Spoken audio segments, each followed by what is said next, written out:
The goal is to appeal to that right demographic. People are avoiding ads. Some things work, some things don't. Hey, am I moving in the right direction? And if so, then I'm doing okay.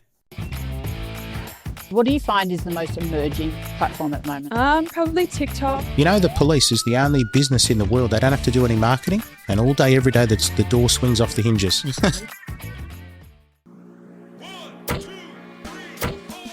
Welcome to The Business Game, a podcast that moves the needle.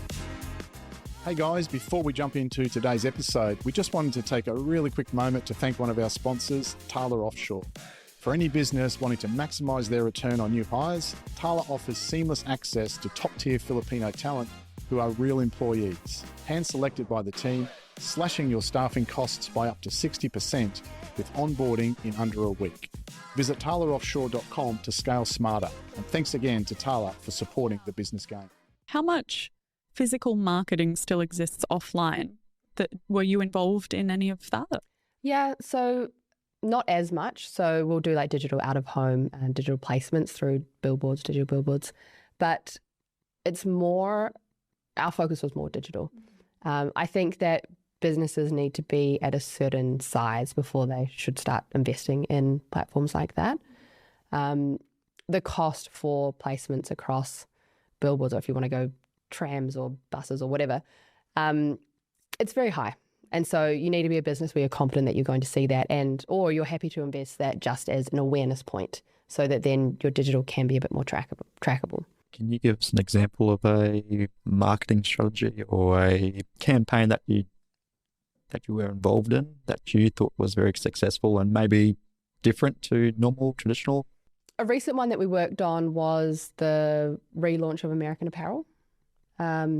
So they actually did a combination of various like out-of-home strategies as well, which was really successful. So everyone knows the name American Apparel, and I think being able to bring it back to the market, because I think it was out for like 5 years or so. Don't quote me on that. But, you know, our strategy was to relaunch this business, which had actually been, adjusted through that period, and sort of bring it back into the market, create a target demographic for that. And so a lot of what we've done through that strategy, I keep saying we, a lot of what was done throughout that strategy was to sort of reposition it in the market and re-bring it back in. And that's why we did go outside of just digital for that, because we wanted it to be sort of all-encompassing for them. But that's been really exciting to work on a relaunch strategy. I love working on launches of brands, being able to, from the get-go, create that target demographic and that demand within that market. It's very, very exciting. And that's so going in ground zero, how did you measure success for that campaign? It's challenging. And I think that's probably one of the hardest questions that agencies get is, what will I get from this? But, you have industry benchmarks. You know where you should be sitting. You also know what you're inputting into marketing, and you know that like when you are launching from scratch, you know exactly what you're spending and where those sales are coming from. So it is easy in that sense to track that we put in X and we got out Y. When you are working with a brand that's been around for a while, if you tweak different things, it's hard to actually understand what part of that is working. Ultimately, everything that I would track now is outside of the platforms. I would optimize campaigns within the platforms using those metrics. However, there's double reporting across things like Google and Meta. So if you can take all those metrics outside of the platform and you actually just look at the sales that you're getting every single day, understand what goes in and what comes out, and making sure that what's coming out is at a profitable rate for you, that's where I would measure success rather than within a platform. Are you able to provide some specific tips to start looking at their marketing strategies? Things that I would suggest for businesses, I think like my biggest tip at the moment is focus on your content creation. There's not a lot of businesses where I wouldn't recommend it. Whether you're an e-commerce brand, whether you're a service brand, maybe other than like, I don't know, emergency plumbers or, something where it's like an only on demand basis. But regular service or e-commerce businesses, having your own form of content gives you a voice, it gives you a position in the market, it gives you something to stand for. But at the moment, through Instagram, through TikTok, you can put content out there, or through LinkedIn as well, you can put content out there and you will get exposure and reach for free. I work with a brand that might spend, 10 grand a month on marketing, and you get, I don't know, maybe 100,000 impressions with that. You could post 10 TikToks and get that as well. It's understanding that you can actually get a lot for not much input. And I think the level of content that brands can create, it's simply talking to camera. It's showing them what you're doing. It's digging into the ins and outs of your business. I think getting over that initial hurdle of filming the content is hard. And then once you're there, it's easy to start to just get a little bit more comfortable with it. I went through that journey several years ago when starting to create content. But it's something where you can actually change the shape of your business without actually paying for it. And if you are investing in marketing, you should be investing in the content side of things, because that's where you can start to find your new audiences there and then hone in on those through marketing spend. And I mean, when you're running ads, you need an endless supply of content.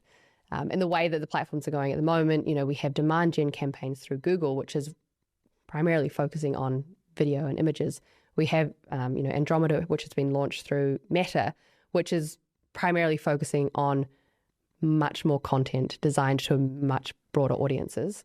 I think we have to be so careful in this conversation, because some other founders listening might hear this quantity conversation and then just think, well, AI can spit out a bunch for me. What are your thoughts on that? My thoughts on AI for content, I think there's been a huge increase on the number of posts since ChatGPT has launched. And you can tell when there's a LinkedIn post that's been written by ChatGPT. It's got really long sentences. It has like triple commas in it. We've got M dashes everywhere. We've got emojis. I don't know if I would necessarily consider that content. We're all aware that it's AI now. So by all means, use AI for the first 80%, but go through it, make it you, make it have an opinion, make it have something that you stand for in it.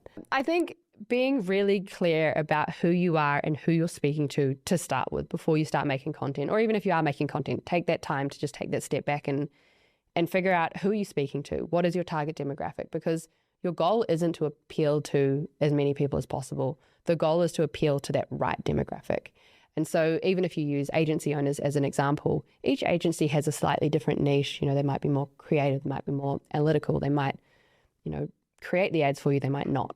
And so they each have this area where they're going to win business in, essentially. And so making sure that you're highlighting who you're speaking to, and then you just really hone in on those points.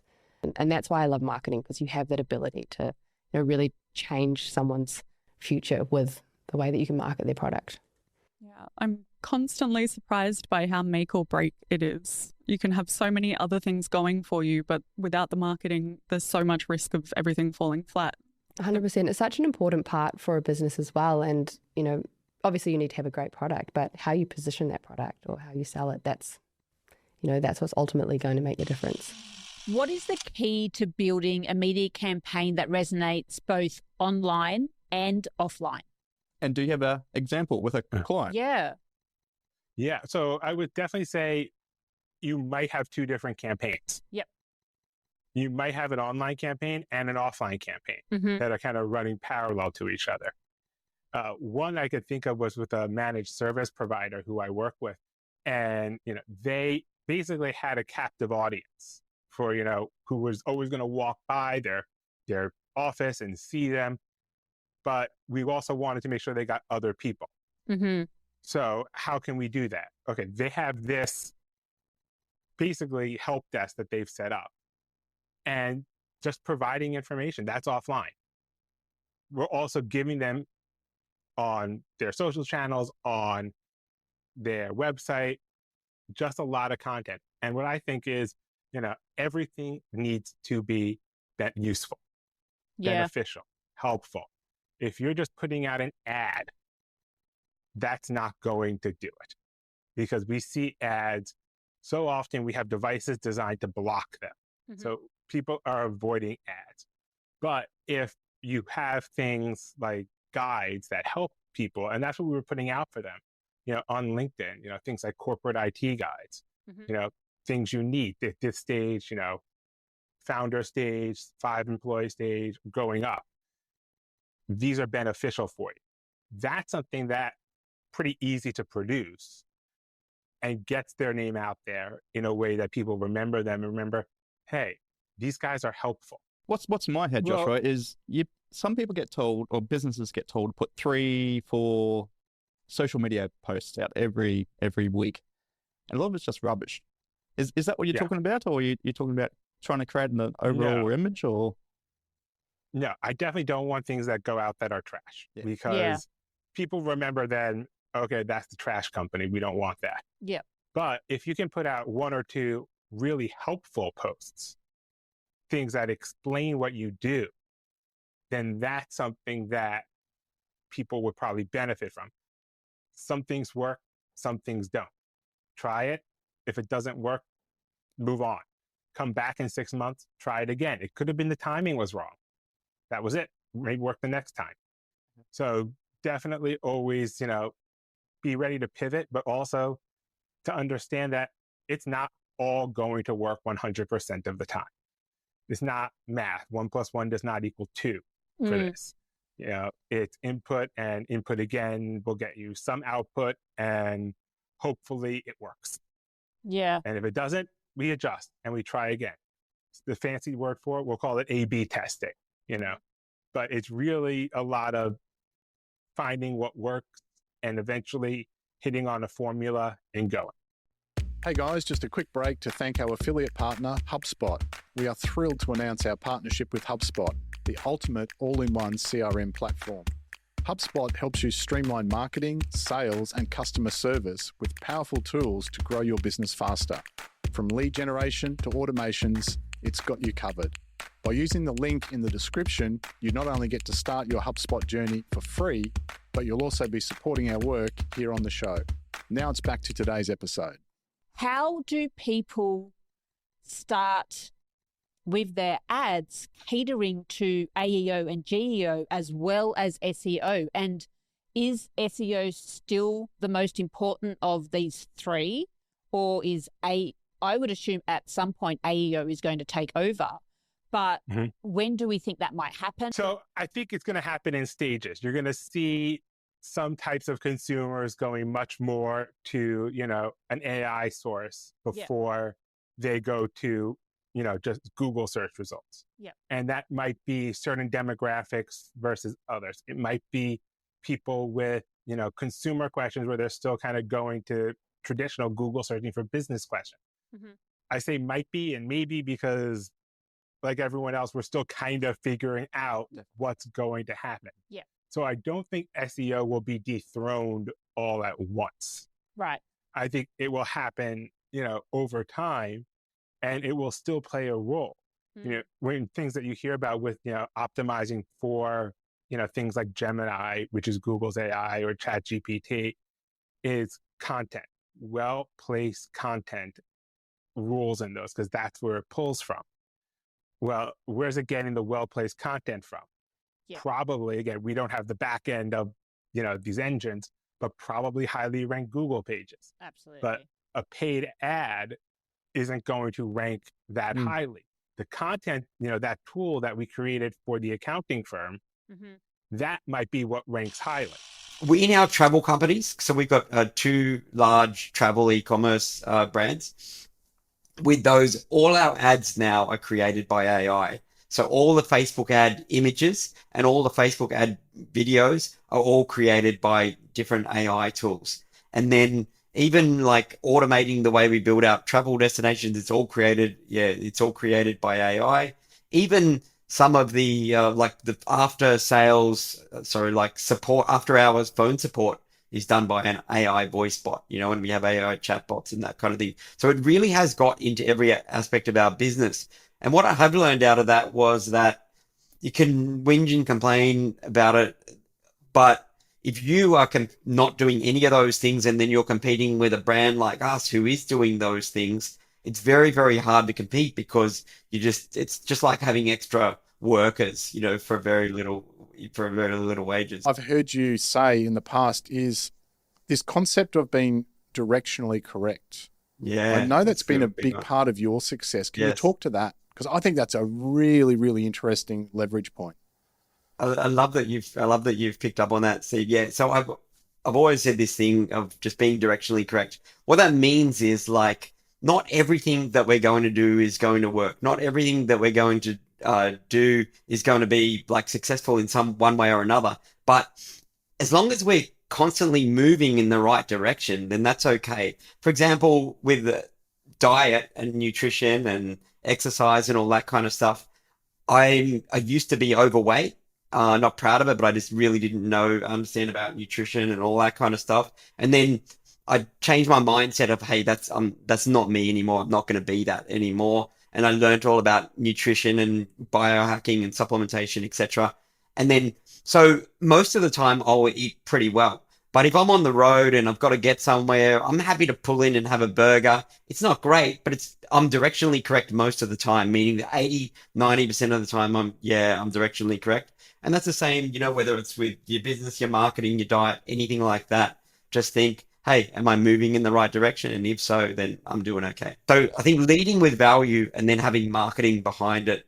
If you look at Alex Hormozi's most recent launch, right, it was one of the most successful launches in all time, if not from an info product point of view. But how much content did he put out? How much value did he put out beforehand? People already knew, liked, and trusted him. So that then when he made an offer, it was a no-brainer. It's not like, I don't know whether I can trust this guy.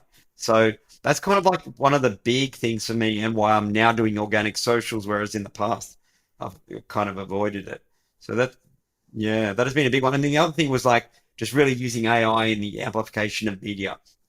So, for example, with the Facebook ads, there's a tool called Ideogram AI, which allows us to create really beautiful images with writing on them, that kind of thing. Or there's another one called adcreative.ai, which it's not really that pretty, but it allows us to create a whole bunch of AI Facebook ads, like really, really fast, things like that. So just getting leverage, from those tools. And they're starting to, why aren't we coming up in the search engines and stuff like that? And then going into Google and then trying to work out all of that, it's very overwhelming. It can be. And I can understand where businesses who are newer in their journey, whether they be just trying to teach themselves Google or alternatively an agency who are trying to grow and understand Google a little better and understand why Google's making so many changes so frequently. I think it's important to remember that Google's trying to constantly make their platform, their search engine better. Yeah. So they're trying to weed out what we might call black hat SEO or black hat activities. So whilst the constant changes can be frustrating, I completely get it. And at some level, we can get frustrated as well. They're doing it with the best intent of their search engine to try and give the user the best possible result. But we're just embracing the change. We're kind of just enjoying it instead of getting cranky now, because some of the best lessons have come from some of that change. So you can have, say, it's an SEO campaign as an example. If it's going really well, that's great. Yeah. And you've learnt over time across many industries and many campaigns what's going well, and that's great. But all of a sudden, if there's an algorithm change and everything goes bad and a client's ringing up saying, hey, I haven't had a phone call for 2 weeks, and we're like, oh no, SHIT, what's happened here? Well, that's where the lessons come from us as the agency as well, to be better prepared for it, to make sure that we're circling in the right forums, groups, etc., that we know that some of these bigger changes are coming. Yeah. Because whilst you're trying to get it perfect, we can then talk about this thing we call speed to market. Mm-hmm. So you could have, and this is maybe better advice if you're a startup and you have a certain product or so, and it is quite unique and could be revolutionary and game-changing, if you can't get to market because you're tweaking it, so that in your own mind it's 100%, you then get it to the market and that takes you 2 years. You then get it to the market and the market tells you there's no demand for what you've got. You've wasted 2 years of your life. Yeah. And who knows how much money you've spent. Yeah. And then you're mentally exhausted at the end of that and potentially broke in many ways. So you don't realise, but getting it to the market at maybe 80%, I don't know what the percent, there's not an approximate percentage that's correct. Yeah. But you've got to get that to the market, your product, service, whatever the case may be. And if you're going to sit around and worry about how pretty your office is and whether you've got nice business cards and T-shirts and all that stuff, that's rubbish. Yep. Rubbish. You said launch your new website, just get the sucker live. Yeah, absolutely. Look, and part of that is that you'll be looking at your new site and in your eyes, there's some imperfections. Yeah. But the masses out there, they don't know. Yeah. And particularly when some of your imperfections are things behind the scene that are not front-end visual on a website, but you're saying, oh, I know it doesn't do ABC yet, the audience is never going to see it. And if they do, they don't care. No, they don't. They're not looking at the pretties. No, they're actually looking at to try and make their mind up as to whether or not you can solve my problem. Yeah. This is a kind of transactional thing. Yeah. I've got a problem. Are you the solution? If you're not, I'll go to the next one. So if you're sitting at home behind closed doors getting it perfect, or in your eyes perfect, and then the market can still tell you it's not perfect. Yeah. And then that's a hard lesson. Yeah. So a timely one too. Yeah. Knowing the numbers internally within a campaign so that we can present numbers in a logical manner to your client so they can see that what they're investing in is worthing. Mm-hmm. So the challenge with an SEO campaign is that SEO as a service is intangible. It goes on in the background and there's skepticism and et cetera, and people don't know whether they're getting a result. Yep. So until they start to get more phone calls, more people filling out the form, and they start to make more money, at the beginning, they're skeptical. They're like, we don't know what you guys are doing. I can't see it. I've just got to take your word for it. I'm reluctant. I've been done over once in the past by the sharks down the road who promised me the world, delivered nothing. Yeah. Everyone's unfortunately had that bad SEO agency experience. And even more so since COVID, the backyard agencies drop up everywhere because all of a sudden everyone's watched a YouTube video and they think they're an expert. So knowing the numbers within some of those campaigns to be able to say, hey, hang on, even if it's at a very high level, hey, you spent $4 for the month. We know that your average invoice is $1,000. Mm-hmm.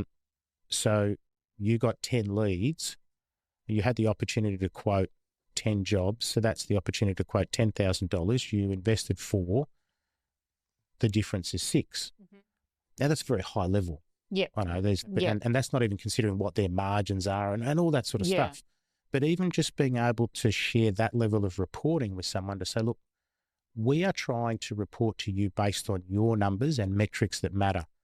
So can you help us out by commenting each month with the feedback? Like, numbers that we're seeing at our end, are they working at your end? Mm-hmm. To be able to show them some sort of tangible result. So it's kind of numbers for us as the owner, but numbers within a campaign now that's very marketing related. And here's something business related to the police and marketing that you might find funny knowing those areas, but generally speaking, anyone in a business sense will get this. The police is the only business in the world. They don't have to do any marketing, and all day, every day, the door swings off the hinges. Yep. You have clients coming in the door all day, every day from no marketing. They have the ultimate business model, and you don't have to pay. You don't. Everyone comes in, you have to pay. So I would say kind of pick 2 platforms that are going to be your core platforms, and it will depend on your audience and your type of business. So if you're in B2B, that's kind of looking more like LinkedIn or Facebook's a bit more local. Mm-hmm. Or if you're in a mid-range of age demographic, Instagram's a really great one. But picking 2 to focus on, one core one and then a support one, is a great way to start. What do you find is the most emerging platform at the moment? Probably TikTok, but that's definitely still a bit of a younger audience. Mm-hmm. It's growing for sure, but would be the newest one. Can you discuss how Soboard Socials creates meaningful connections? So a lot of times clients first come to me and they're like, I want to go viral. I want this many followers by this date. Yeah. And it's interesting because when you look at it, you're not an influencer, you're a business and you're trying to sell. So you're not just there to get views and likes, and they won't just equal a sale for you. Mm-hmm. So if you're getting a viral moment, that's great for a bit of a boost in brand awareness, but it doesn't mean people care about your brand. That's so true. Or that they are going to buy from you. So those people who are engaging with all of your posts, who are your correct demographic, who are going to advocate for your brand, post it to their story, that's free marketing for you, tell their friends and family, that's who you should really, really be focused on. Can I have an example again? If you're getting a viral post, that's great for people know about who you are. Like I know about a cafe in Gold Coast really well, but I don't live there. So I'm not going to buy from them. Yeah. And so making sure that it's the people who live in your area and say they repost that to their followers, there are 1,000 followers, but that's 100% your demographic and they all live in the area. And they all are taking that credibility from that repost of that cafe or that restaurant, and they think it's a good one because someone they know has recommended it, or they just straight up go tell their friends because they see you all the time. So that's where you're seeing people convert into customers. Converts into sales. Yeah. To help support our continued mission to provide free, best-in-class advice from the world's most compelling business leaders, make sure you hit that subscribe button and ring that bell so you never miss an episode. See you next Thursday. Thanks for tuning in to The Business Game. If you like what you heard, make sure to subscribe on YouTube. Follow us on TikTok, Instagram, Facebook and LinkedIn to stay connected. A big thank you to our major sponsor, Carla Offshore, for powering today's episode. And join us again on the next episode of The Business Game, a podcast that moves the needle.